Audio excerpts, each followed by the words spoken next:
Clorinde over there? They look like they might have run into some kind of trouble. Let's go check out what's going on!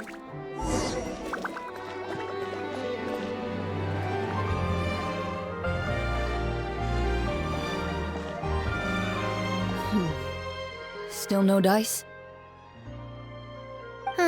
Not at all. And I've asked pretty much everyone in the court of Fontaine already. Lynette's ears drooped as soon as she heard that we'd have to be out and about for days on end. And Fremine, he hid himself under his helmet as soon as he realized there'd be people around that he didn't know.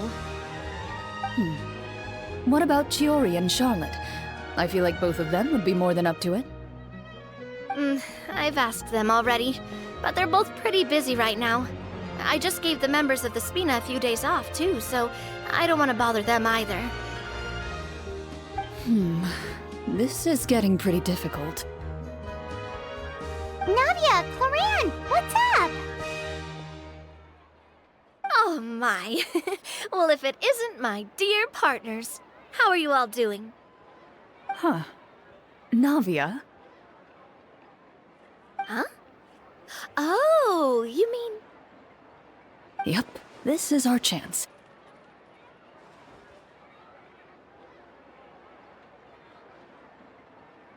Do you need our help with something? Oh, precisely. My dear partners, we've got a huge problem right now that only you can solve. Whoa, for real? Absolutely. We've already exhausted all our other options. Traveler, Paimon, would you join us and play Marechaussee Hunter Judgment Day?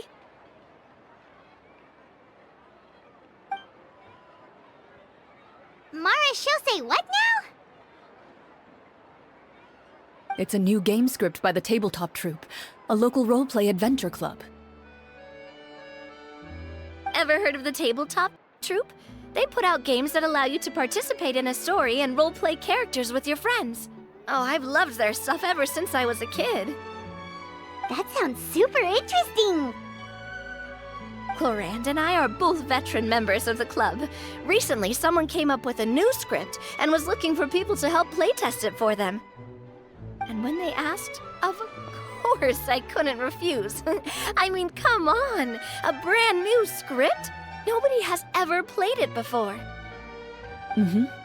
Generally speaking, scripts at that level of development have a lot of issues, but I think this one is pretty solid. The author obviously put a lot of work into the story, and the world building is also quite credible. Whoa, whoa, whoa! I know I was the one that handed you the script, but some of us haven't read it yet. No spoilers, please. Anyway, the script calls for a team of 4. Ah, yes. We're missing one final player right now. So, you're saying you'll help us out? I knew I could count on you, partner. Paimon and the Traveler are kind of a package deal. Is that okay? That's not a problem. I'll adjust the pace based on the actual number of players, and ensure that everyone has a good time. Well, Traveler, what do you think? Wanna play? Paimon will follow your lead. Well, that solves our problem. You have our thanks. Woohoo! I'll go grab the script manager from the club right away. The script manager? Didn't you just say that you gave Clorinde the script? The club introduced a completely new kind of gameplay for the script. In this iteration, the Game Master's version of the script is incomplete. The script manager provides the next part of the script only after players have completed the current list of objectives. On top of that, in order to increase player immersion, the club has created some of the story's sets and scenes in real life. We'll only know where we should go once the script manager reveals the starting location. Wow, you're right. Whoever wrote this script really did put in a lot of work. And it's got a real healthy amount of suspense, right? I mean, even the GM doesn't know how the story will end. I look forward to experiencing it with you all. Why don't you go meet up with the others first? They should all be waiting at Chioriya Boutique. I'll come over with the script manager as soon as I find them. Sounds good. Remember to always watch where you're going, and don't rush. You say that like I'm 6 years old or something. Let me think. What kind of character should I play this time? I just hope you'll pick up some useful skills this time. Oh, and stop trying to persuade every animal you come across.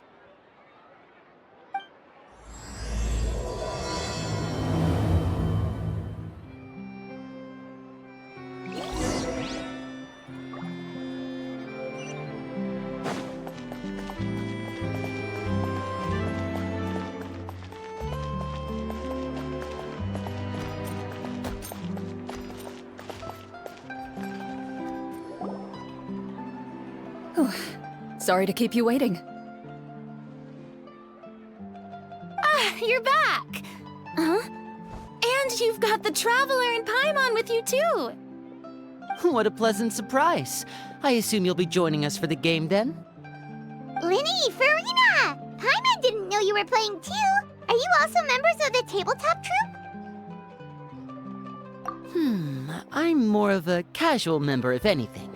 I haven't taken part in many formal club activities. Lynette Fremine and I play something similar at the Hotel Bouffe Tété sometimes, but I'm usually the GM.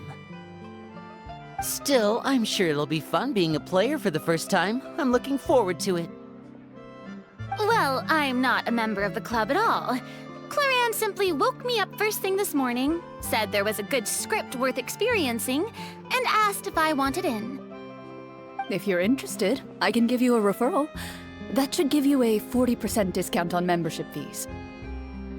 I think I'll wait to see how this experience plays out first, especially when it comes to the quality of the script.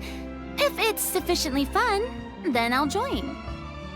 Do you participate in a lot of tabletop troupe activities, Clorinde? You could say that. She's actually one of the few senior game masters of the troupe. Right. I knew about that even when she was still my subordinate. It's nothing. Really, just a small hobby of mine. Wow.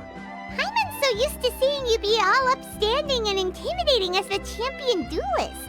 It's kinda hard to imagine you role-playing with a bunch of friends. Surely you jest. I would never intentionally make things difficult for my players.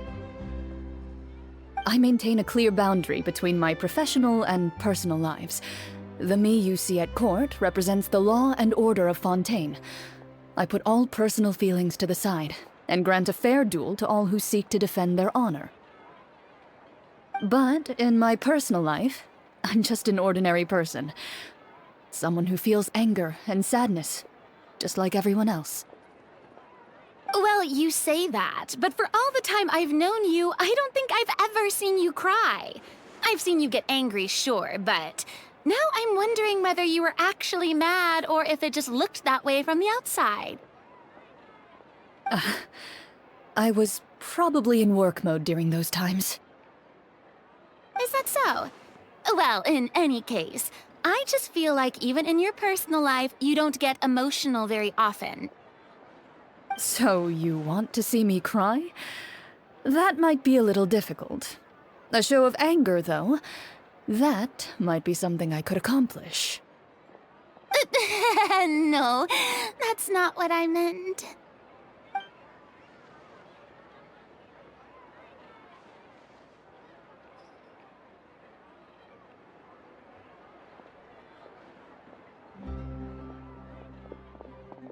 I'm back! Here, allow me to introduce you to the script manager, Mr. Florian. Pleasure to meet you all. Hello? Wait, are you a champion duelist too, Mr. Florian? Oh, no. This is just the costume provided by the club. I occasionally play a few of the roles in my scripts. That sounds like a lot of work. It's nothing. It's the least we can do to give the players a more immersive experience. Anyway, allow me to give you a brief introduction of the script. This script was adapted from the real history of the Marushosei hunters. You all will play the role of hunters from a bygone era and resolve a series of events unfolding in the capital. Paimon's not super familiar with the history of the Marushosei hunters. Is that a problem? Oh, no problem at all. I can give you a brief rundown. So, basically, Marushosei hunters were people who dedicated themselves to hunting monsters and protecting the city by using a special swordsmanship technique passed down over generations. Their story can be traced back to the ancient Remurian dynasty, as well as the first hunter, Cassiodor. But I'll leave the finer details for you to seek out and discover later. And I'll provide additional commentary as the story progresses. In that case, brave hunters, are you ready to set out on an unknown adventure? Whoa, just one sentence and it's like we're in the story already! Aha, I see many a determined gaze before me. Very well, head over to this location and begin your heroic journey. So, as we follow the story, it leads us to specific scenes? Ooh, sounds pretty innovative. What does the message in the envelope say? It's the exact location of the scene, as well as the formal permission to use the venue. Huh, seems like they have everything prepared. Please check all your belongings, everyone, and make sure you haven't forgotten anything. Once you're ready, please follow me to the designated location. Sounds good! Hunter Squad, move out!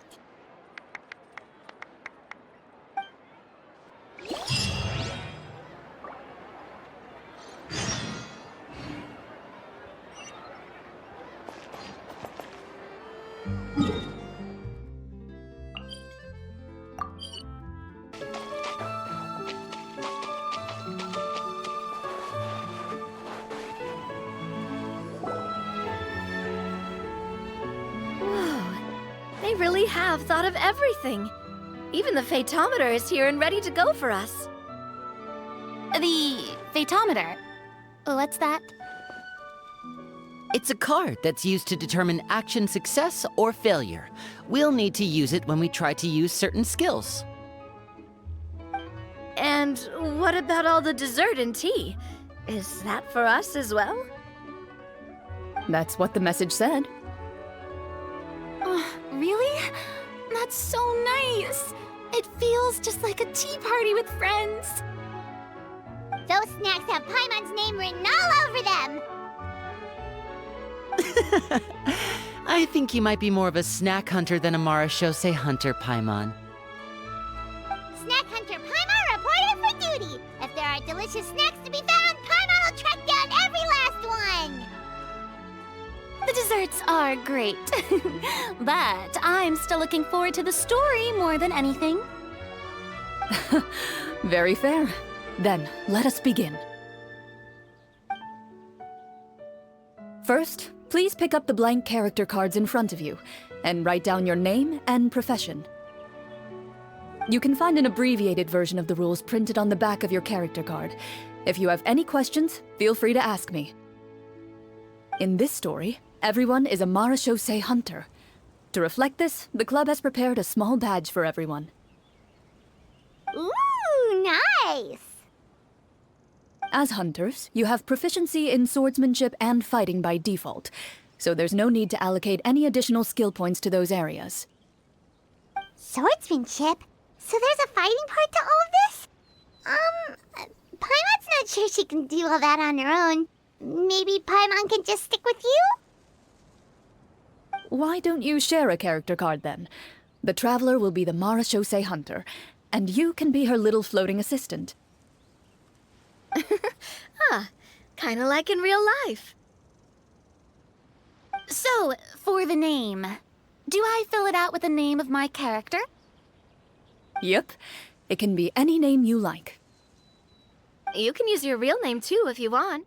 I do that whenever I get too lazy to think of a new name.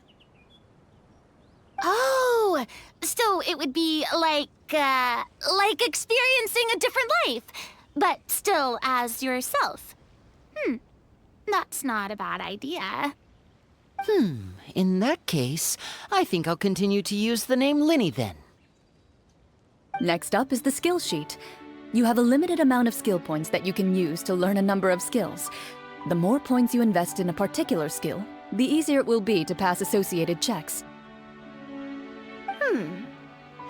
I'll take persuasion and investigation. Those are must-haves when it comes to missions like these. Oh, those skills sound like they'd be useful for gathering intelligence. Good idea, Navia. Just as expected of a veteran player. So should we also take those skills then? Not necessarily. Since we're working together as a team, we could leave the negotiations to Navia and use our skill points to pick up other useful skills. For example, I think I'll take stealth and sleight of hand. That will give us more options if we run into any situations we can't negotiate our way out of. Oh, interesting. I wasn't thinking about it like that.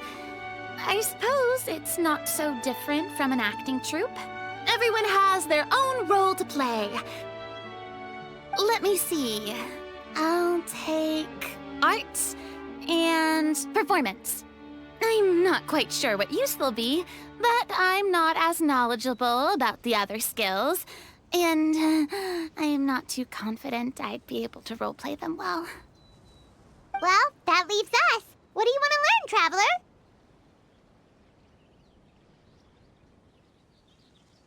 Oh, something that'll help you get a read on other people's thoughts. Sounds useful.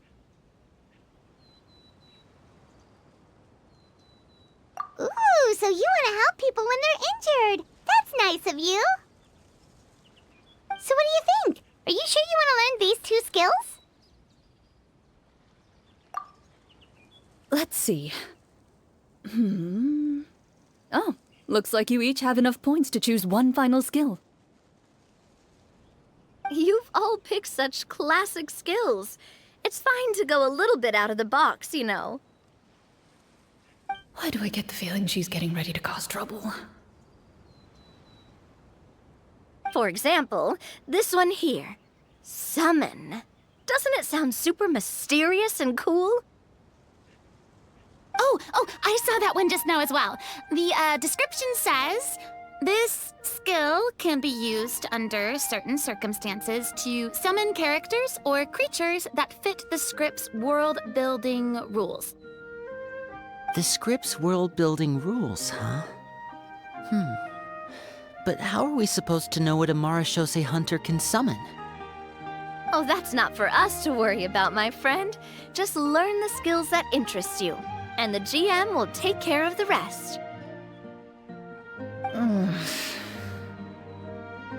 All right, you've convinced Paimon. Let's learn summon then. Paimon can't wait to see what kind of thing shows up.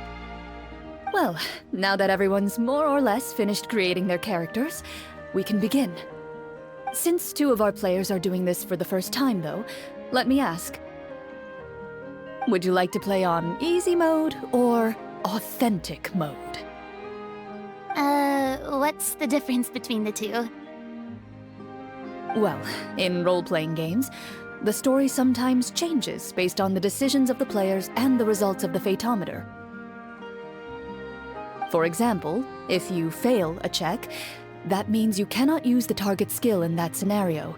A critical failure may even result in further negative consequences. If you choose to play in authentic mode, every time you elect to use a skill, you'll need to use the Fatometer to see whether you succeed or fail, and face any consequences that may follow. If you choose easy mode instead, every check will be successful by default, and you won't have to worry about luck playing a factor.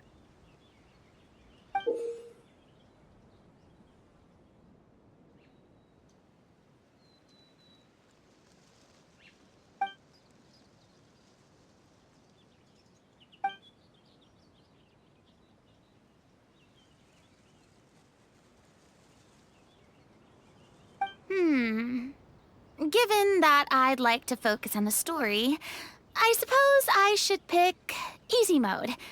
I'd feel bad if I brought the team down by failing my checks. Huh? Oh, come on. Don't worry about that. RNG is the lifeblood of role-playing games. I'm going with authentic mode for sure. Never knowing what you might have to overcome. Ugh, doesn't that sound exciting?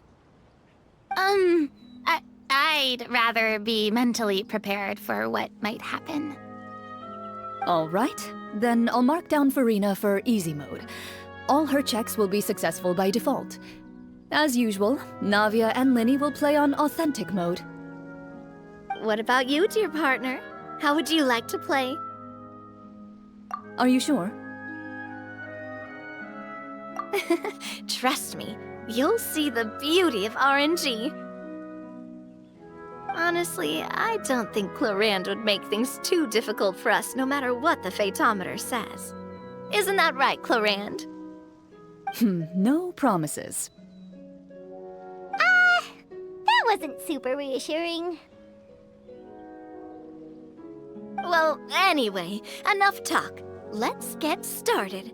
I want to experience at least a good chunk of the story today. Speaking of the story, why is the beginning scene on a beach? Well, that's because... A long time ago, back when human civilization was still in its infancy, powerful demons and evil sorcerers ruled over the land.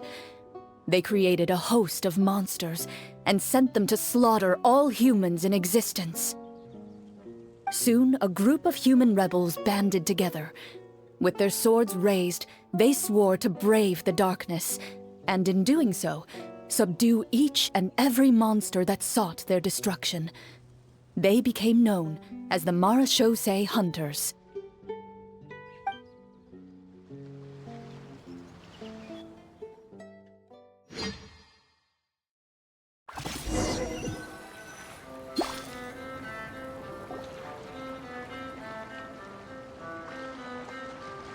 Sometime later, as a member of the Marashosei Hunters, you receive a commission. Following the address provided on the message, you take a boat and arrive at this strange city. As you inhale, you can taste the slightly salty air of the docks as you begin to survey your surroundings. There aren't many people in the vicinity, but you do take note of a few others who, like you, seem to be sizing up this place. Your eyes meet, and you realize these people are fellow Marashosei hunters, likely led to this location after receiving the same commission as you. You're all Marashosei hunters too, right? Allow me to introduce myself. The name's Navia, monster hunter by trade and helpful neighborhood businesswoman on the side. What say you to traveling together? We can help each other out on the road. Okay, count me in. My name is Linny. I've been wandering since I was little and picked up a few less than legal tricks along the way. I was adopted by a Marashosei hunter and later chose to follow in his footsteps. Is this where you introduce your character to everyone? It sounds like they've done this dozens of times. My name is Farina, and, I grew up in a noble family. I always had a strong interest in performance and the arts. Even though I'm a Marashosei hunter, what I really want is to be a performing artiste. Hey, that's really cool. You can do it, Farina. That's exactly how it's done. Paimon is Paimon, a good friend and companion to this Marashosei hunter right here. I've been studying medicine ever since I was a child. I want to do my part to eradicate these monsters and use what I've learned to heal others. Oh, welcome, welcome. When we face the monsters, I'll make sure to charge in front to give everyone some cover. You can take care of the healing at the back. You open your envelopes at the same time. The message reads, "To the honorable and trustworthy Marashose hunters, our kingdom is currently facing a grave crisis. The lands outside the capital have been overtaken by monsters, and our people are being led astray by forces of wickedness. We beseech you, please help us resolve this crisis and return peace and stability to our home." Huh. The layout of this city looks super familiar. It kinda reminds Paimon of Mondstadt!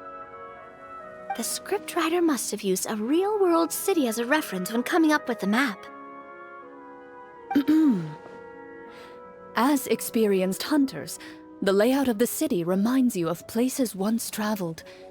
You recall the sight of tree-lined streets and the gentle tranquility of days gone by. Yet, as you regard the city in front of you, it appears to be little more than an empty shell. Its hollow gates are open to you, beckoning you to come forth and bring salvation back to the town. I carefully read every line of the letter and turn my attention to the signatures at the bottom. Who issued this commission to us? You see a long string of unfamiliar names. It would seem that many of the residents of the city issued this commission together. They sensed that things were not right within the kingdom, and sent a distress signal to the outside world. In that case, why don't we take a walk around the city and see if we can learn anything from the local residents? Oh, good idea. We might be able to get some leads on the monsters and bad guys we're after.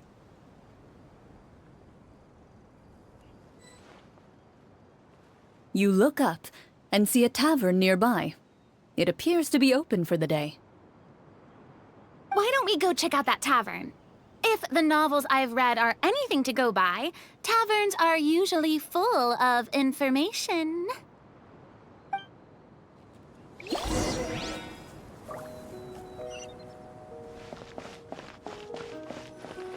As you approach the tavern, you find a plainly dressed woman standing nearby. She appears to be rather troubled about something.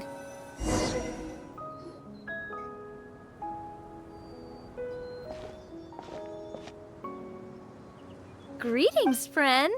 Lovely weather we're having today, don't you think? Oh, hello. I suppose you're right. The weather today is quite lovely. If only those monsters out there would stop causing trouble. It seems like every character included in the script has a certain amount of useful information to offer. If we keep asking questions, we might be able to get some good leads. Oh, come now, don't be sad. Life is all about optimism. Oh, that reminds me. What did you have for breakfast this morning? Huh? I don't think that's the kind of question we're supposed to ask. Nothing turns a frown upside down like good food. How about some macarons? I could make you some. You didn't even take cooking as one of your skill proficiencies. That's not necessary, miss. Excuse me for saying this, but you don't really look like a chef. Besides, I'm not really a fan of sweets. So you're someone who barely smiles and doesn't like sweets. You're really starting to remind me of this one friend of mine.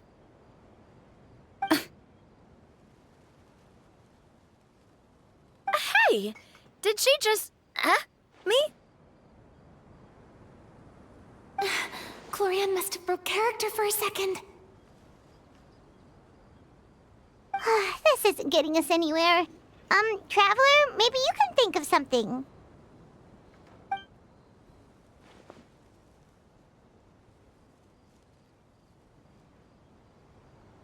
The results of insight checks aren't disclosed to the players, so I'll be the one consulting the fatometer.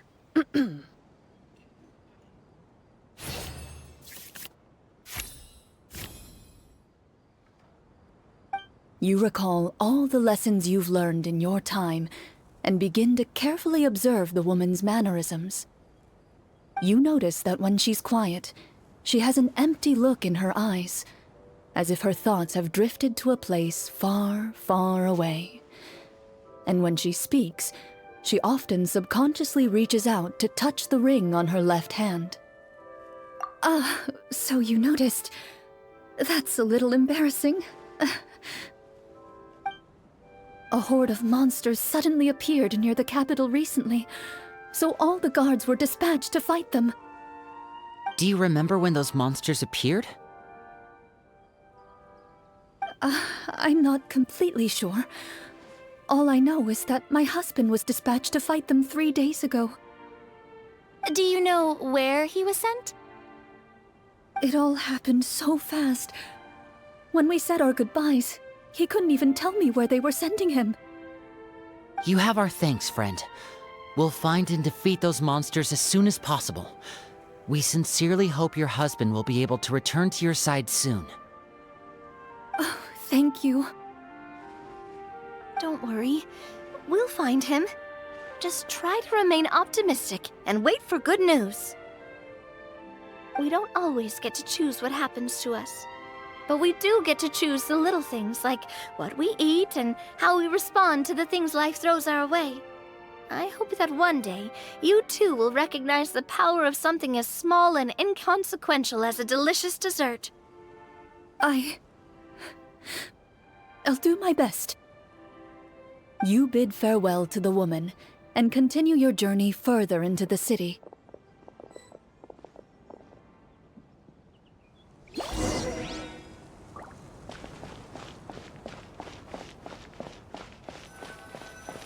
As you venture further into the city, the streets appear largely empty. An elderly woman walks past. You see her shake her head as she puts away her wrinkled wallet. A nearby merchant folds his arms and gives you a disdainful look. You get the impression that he's someone who has long gotten used to the sight before him.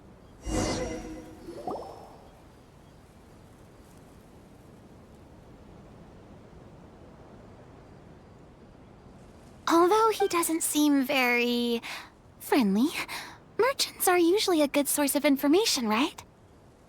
Pardon me, sir. I'd like to ask a question if I may. That depends. How much are you willing to pay? How about this much? What do you take me for? Some lowly beggar? You can't even buy half an onion with that amount. Surely an onion can't be that expensive, right? What do you know? War's nearly upon us. Everything costs several times what it did before. If you're not gonna buy anything, then scram. Whoa, what a nasty guy. Maybe we shouldn't even bother talking to him. But he still might have information we need. Traveler, can you think of something?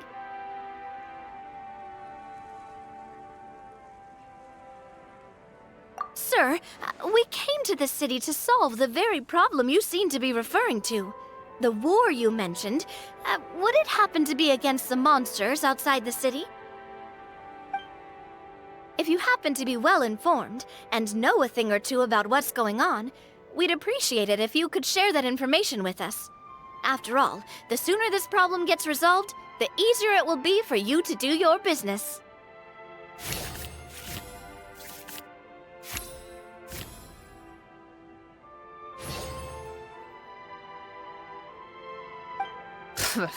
Well, things are basically as you said, young lady. Those monsters are camped outside the city, and they've been destroying all our trade routes. We have limited reserves within the city, so if this continues, we're all gonna be in big trouble. Wait, you're saying no one has put a plan in place to distribute supplies or maintain order? We could all starve, and those nobles in the palace wouldn't even break a sweat. Who knows? Maybe they've been in cahoots with the monsters all along. That is concerning. All right. That's all the information you need, right? Off with you now. I've still got business to do. You know, if you smiled a little more, you'd definitely get more business. And I bet that would make your life just a little bit sweeter. I'm not saying it's guaranteed to work. It's just a tip.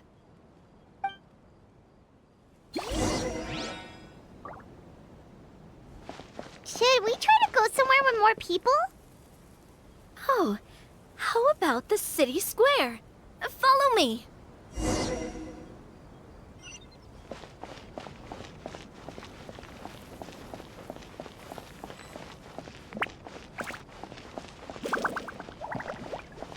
Before you lies the city's central square. You see a man with a slightly anxious look on his face, pacing back and forth, his head hanging low. He doesn't seem to notice your approach. Still immersed in his own thoughts, he shakes his head and lets out a long sigh. This guy seems promising enough. Maybe I can get some information out of him.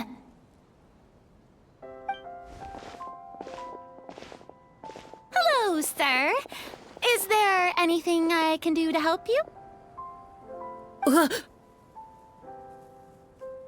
Oh, wait, you're... I'm... Oh, dear goodness! You're a Marashose hunter! You recognize us? Are you one of the people who wrote the commission letter? Yes! Oh, I didn't expect you to actually come! Oh, what great news! The city is saved! What happened here? Alas, we once lived comfortable, carefree lives. This city used to be free of monsters. The first Marashose hunter, Casiodor, the Golden Hunter, he was the one who drove them back. However, monsters have once again surrounded the city. Perhaps the seal that kept them at bay has lost its power. Or perhaps an evil sorcerer has been meddling in our affairs. All I know for sure is that their return has stripped this city of any chance at peace. Are there not enough soldiers to drive them out? It's not a question of numbers. The guards simply have no idea how to deal with them. Most people my age have never even seen one of the monsters, much less been trained to fight against them.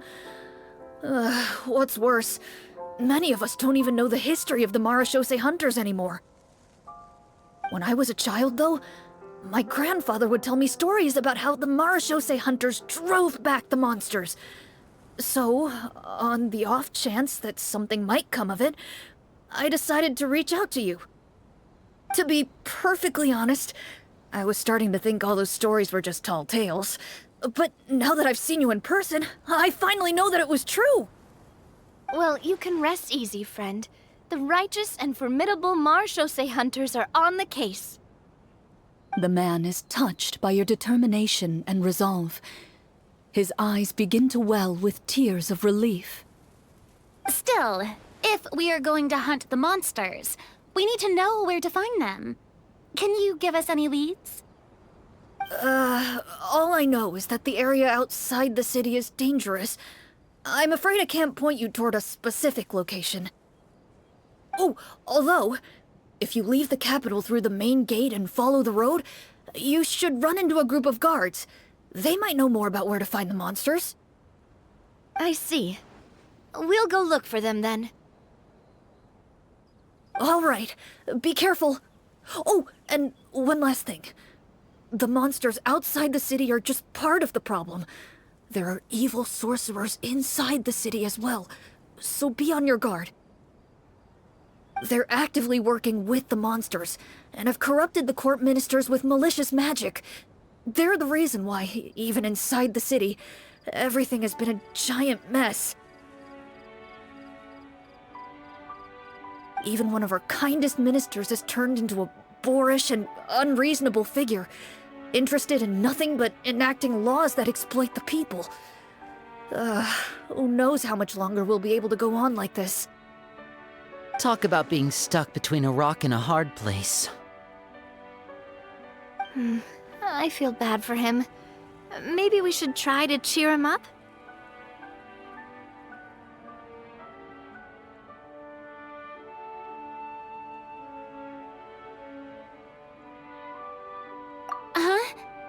Like, now? Is this really the right time?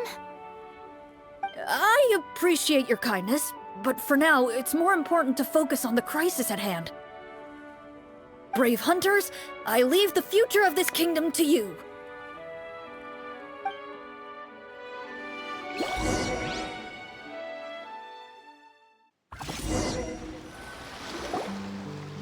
If I understood correctly, there are currently 2 problems in the kingdom that need solving, right? Exactly. We need to defeat the monsters outside the city and take down the evil sorcerer stirring up trouble from within. But which problem should we tackle first? Well, this seems like a good moment for a break. Take some time and discuss what you want to do. Let me know when you've made your decision. I really didn't expect the people in the city to keep us at arm's length like that. I totally thought the hunters would be treated like heroes. Well, Clorinde said the script took cues from the real history of Fontaine, right? Maybe the real-life Marashose hunters were also treated like that.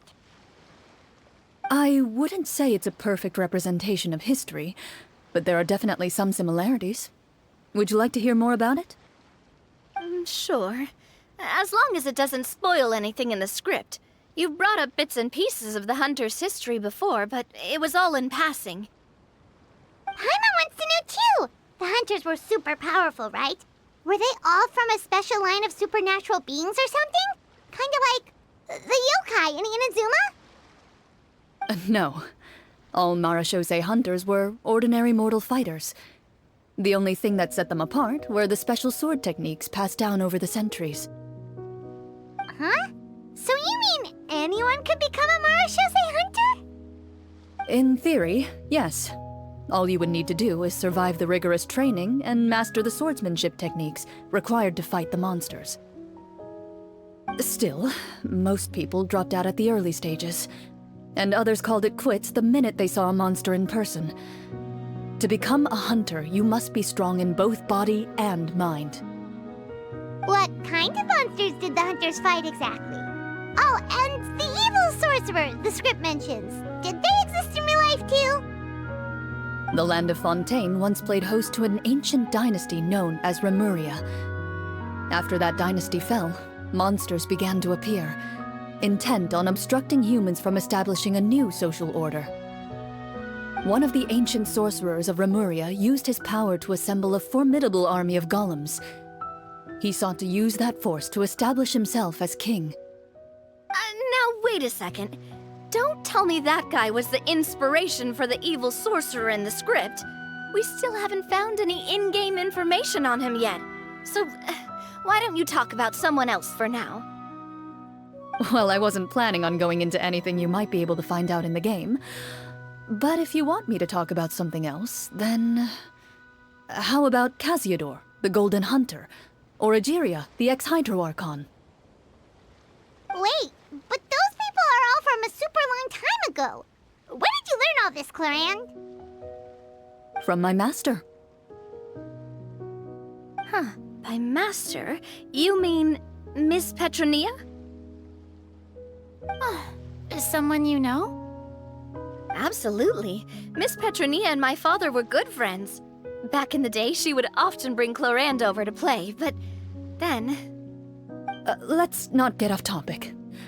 Anyway, back to what I was saying.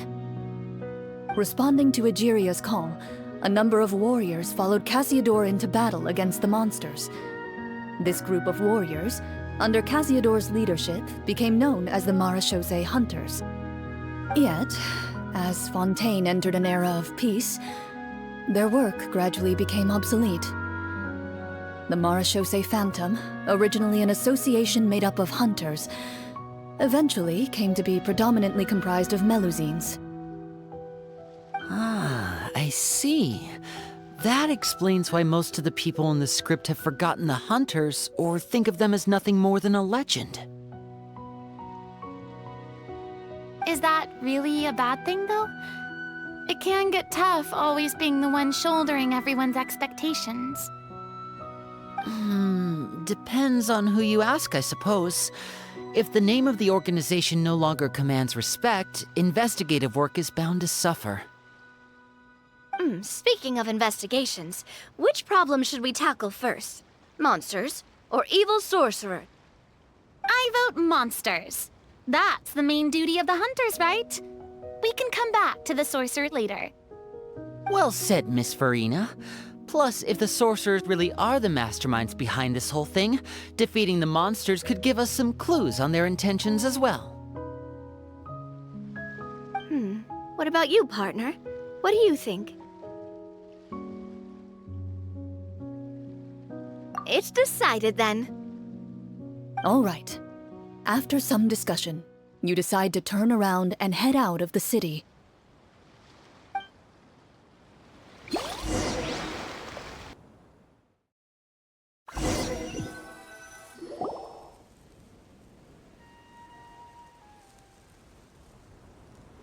Let's take a look around, like that guy said.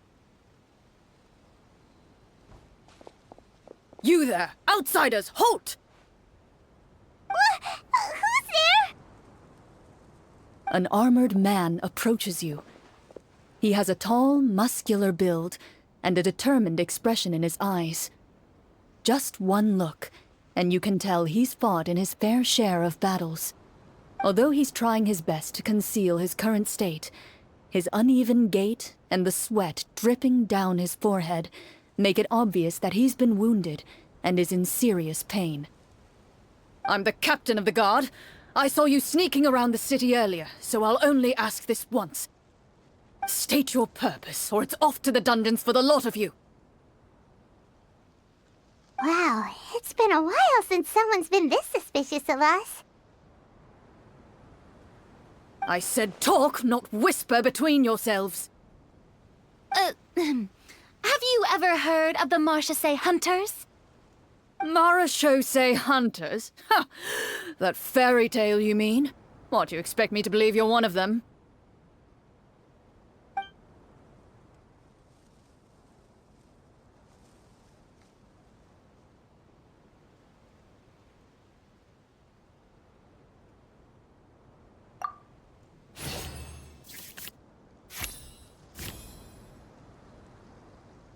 While everyone is talking, you begin to carefully observe the captain's mannerisms.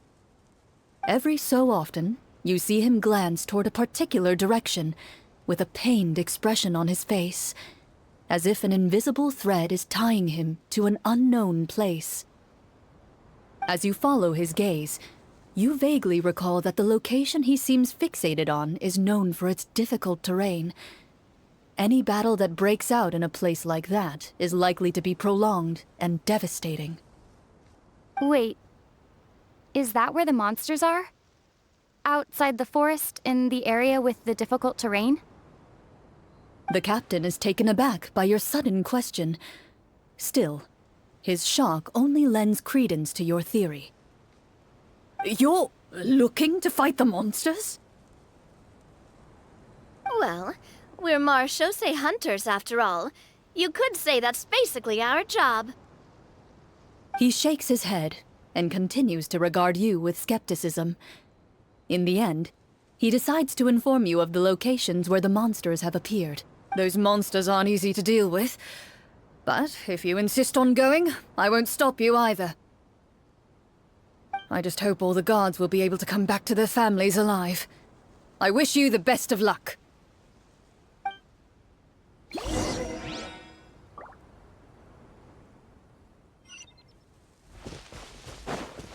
Based on what the captain said, the monsters should be right up ahead. Let's go. Hopefully we're not too late.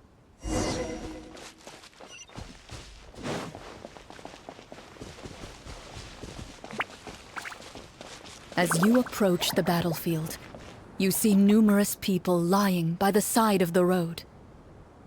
They appear to be dressed like guards. Their faces are filled with desperation and terror. Some are screaming and cursing in vain, as if still trying to banish the monstrosities they saw from their minds.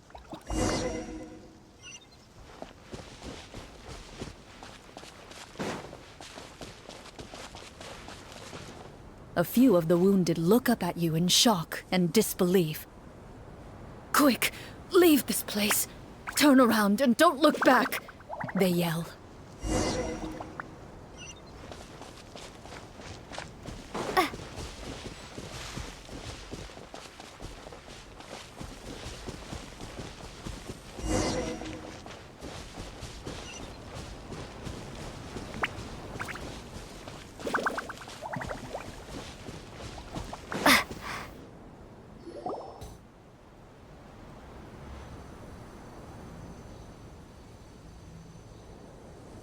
This is the place he mentioned, right?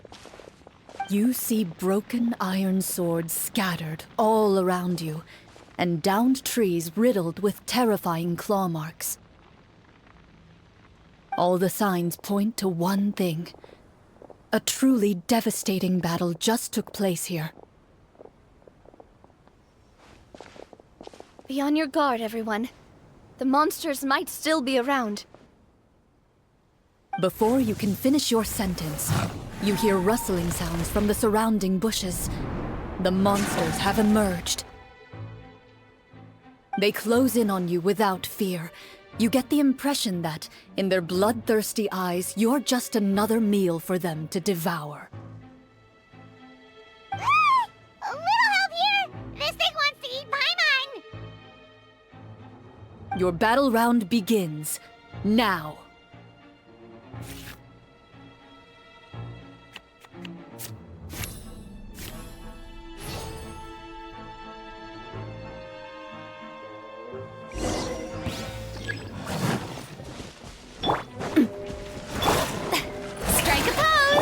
Now disappear! This one's got your name on it!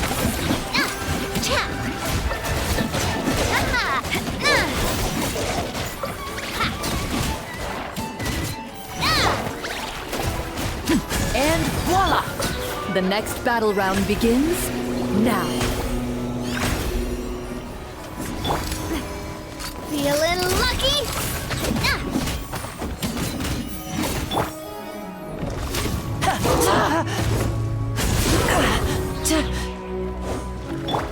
The show begins!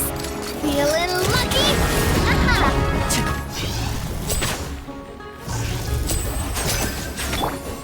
Water jet! Step right up! The monsters let out a terrifying roar of anger and resentment before dissipating into thin air. Oh, thank goodness it's over. We're lucky the Marashose Hunter class came with all those preset skill points. Otherwise, we would have been in some real trouble. I never knew the Fatometer even determines the amount of damage you inflict. If you get unlucky, isn't it just game over right then and there? That's part of the fun. The uncertainty of fate is what gives these games their appeal. Just as you begin to celebrate your victory, a suspicious lump on the ground catches your attention. A suspicious lump. Wait, could it be the thing that appears after every battle? I walk up to it, crouch down, and begin to carefully examine it. I've still got my right glove on, so it should be fine for me to touch it, right? As you investigate the mound, you discover that the exposed portion appears to be made of wood. It was previously obscured by the large form of the monsters. With the monsters gone, the small protrusion now awaits your discovery, poking out of the ground like a shy flower bud. Whoa, it's a treasure chest!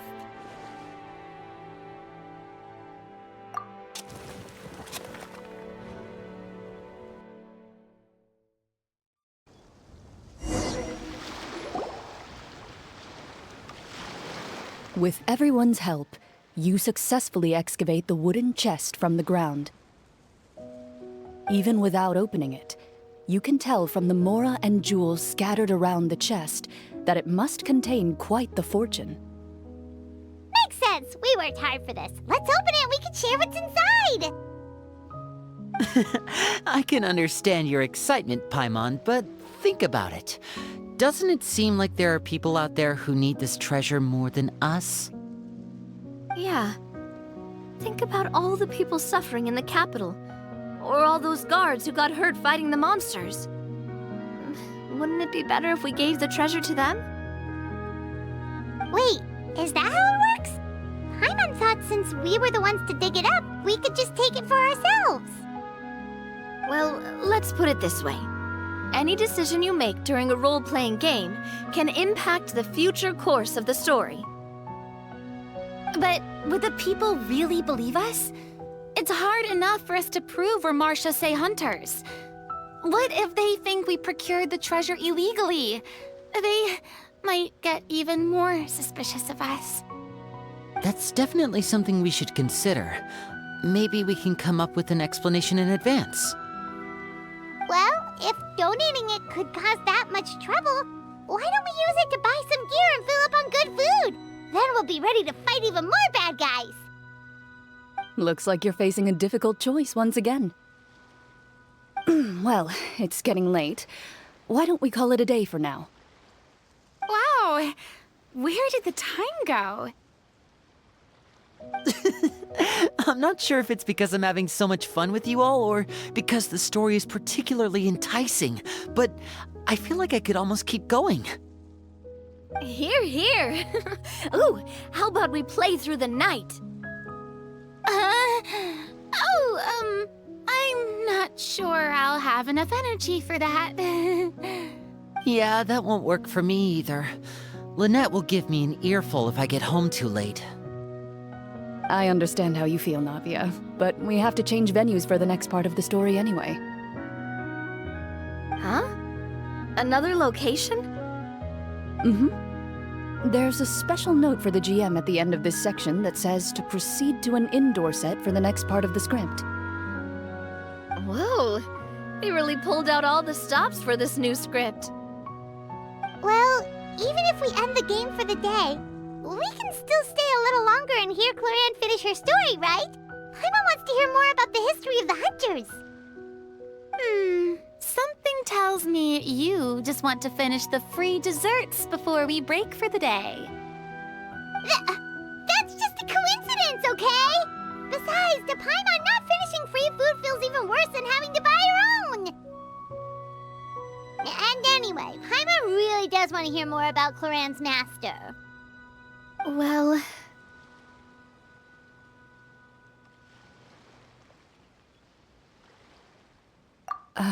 It's nothing.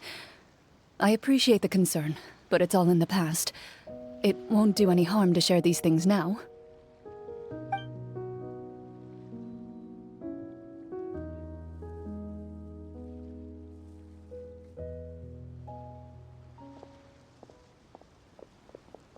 My earliest memories are of living with Master. According to her, she saved me from certain people of ill repute. My birth parents had left me behind some time before that. What a heavy beginning for a life story. Master was a fascinating individual, if inexperienced in the ways of raising children. My first ever toy was a short sword. Although I suppose it wasn't so much a toy as something Master removed from her waist and handed to a noisy child in need of distraction. Oh, wait, so she handed an actual sword to a child? Isn't that dangerous? Did you hurt yourself? Of course I did. I cut my palm and bled quite a lot. But Master was not concerned. She just stood there and casually lectured me about it. See, that's what you get for not holding the sword properly, she told me. She then crouched down next to me and said, "Give me your hand. I'll teach you to bandage this wound. After that, it's time to learn how to truly hold a blade." Excuse me for asking this, Clorinde, but how old were you exactly when all this happened? Probably around, 3, give or take. 3? Isn't that when most kids are still struggling to hold a fork? As I said, Master was rather inexperienced in the ways of raising children. She believed trial and error was the best way to teach a child what they're capable of. I'm not so sure this is a question of experience. I didn't see anything wrong with her ways at the time. And anyway, children don't get to choose how they're raised. Oh, she did bring me back a pet from Liyue once. It was a Geovishap hatchling. A Geovishap hatchling? For a pet? That seems even more dangerous! What she said was this: make sure to get along, you two. If you really can't agree on something, just settle it with a fight. Whoever loses is the real pet. And how old were you when this happened? 5. Well, did you win? No, I lost. So, you're saying you actually became the Geovishap's pet? Yes, but only for a week. By the end of that week, I defeated it in combat, and we've shared a cordial relationship ever since. That really doesn't sound like the kind of childhood someone should have. Later on, I gradually understood that Master most likely didn't know any other way to raise a child. She was a marechaussee hunter, but I never heard her bring up her own parents. Thanks to her, I learned how to navigate the forest by the age of 6, and could hunt monsters in the wild by myself the year after that. Even though the training she subjected me to was strict, she always made sure to take me traveling when she had the time. We met many of her friends during those days. That was also how I met Mr. Callis and his family. I still remember the first time we met. You were too scared to join our picnic and hid behind Ms. Petronia the whole time. I still hadn't really met many children my age at that time, so I didn't know how to interact with others. After that, though, you started coming over a lot. You loved challenging people to shooting competitions, remember? I don't think many members of the Spina ever beat you in one of those. I had a lot of fun during those days.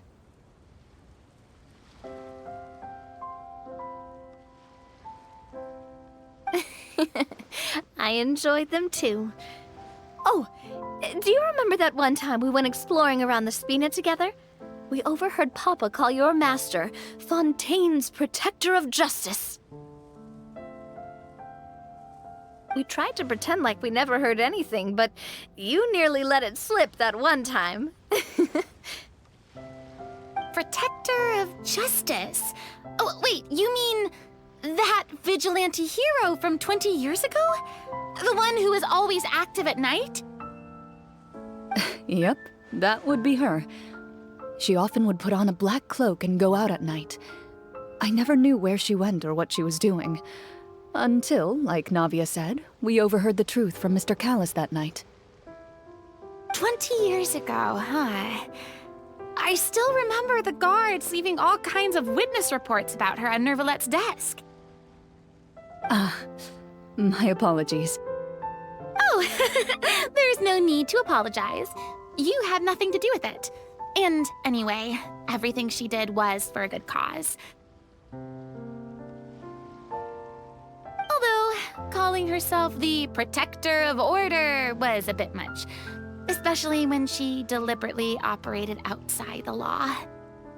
Huh? When did the Protector of Justice become the Protector of Order? Oh, she had a bunch of code names. I heard she would just come up with a name on the spot whenever she was asked. Later on, she probably got sick of answering those questions and decided to stick to just 2. The Protector of Justice and the Protector of Order. That sounds like her, all right. I bet she forgot which of the 2 she'd use by the time she got back each night. Well, she certainly sounds like a fascinating individual. With her strong sense of justice, it's no surprise her student followed in her footsteps. It's true. I always wanted to become like her. Someone powerful, independent, and with a strong sense of conviction. But...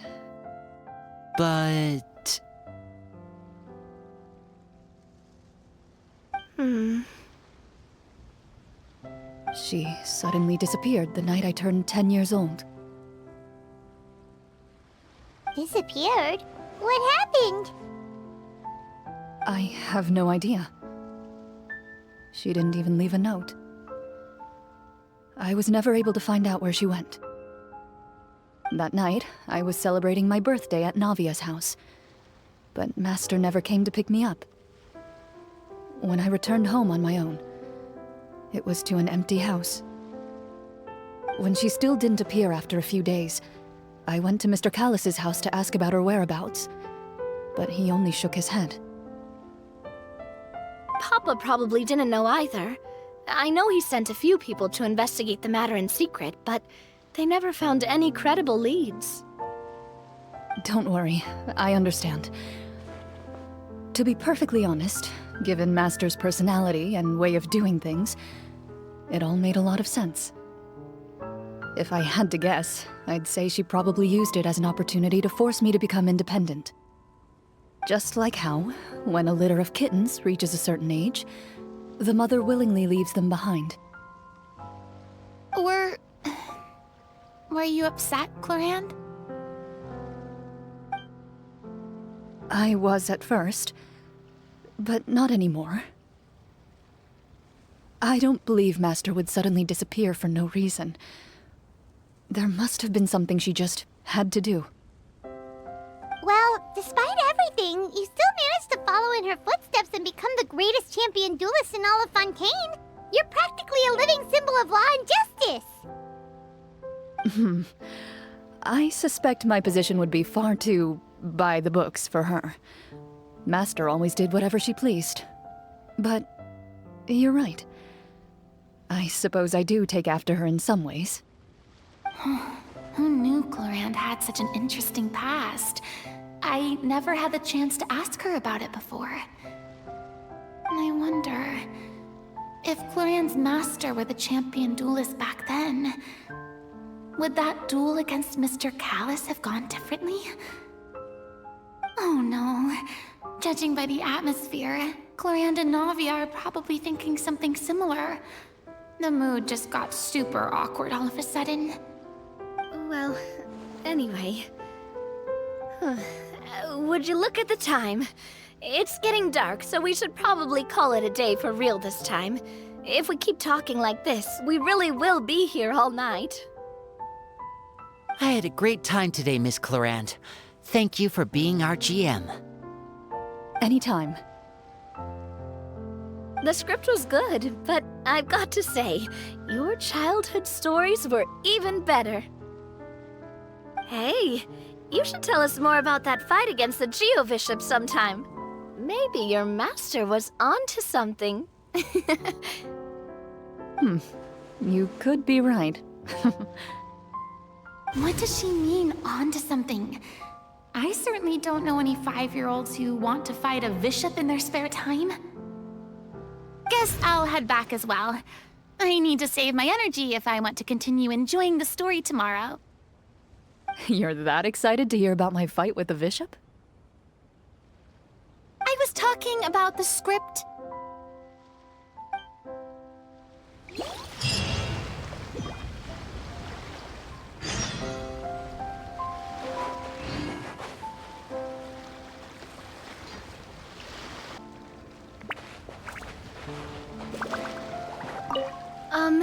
Just between the two of us, could you tell me what it was like to be the Geo-Bishop's pet?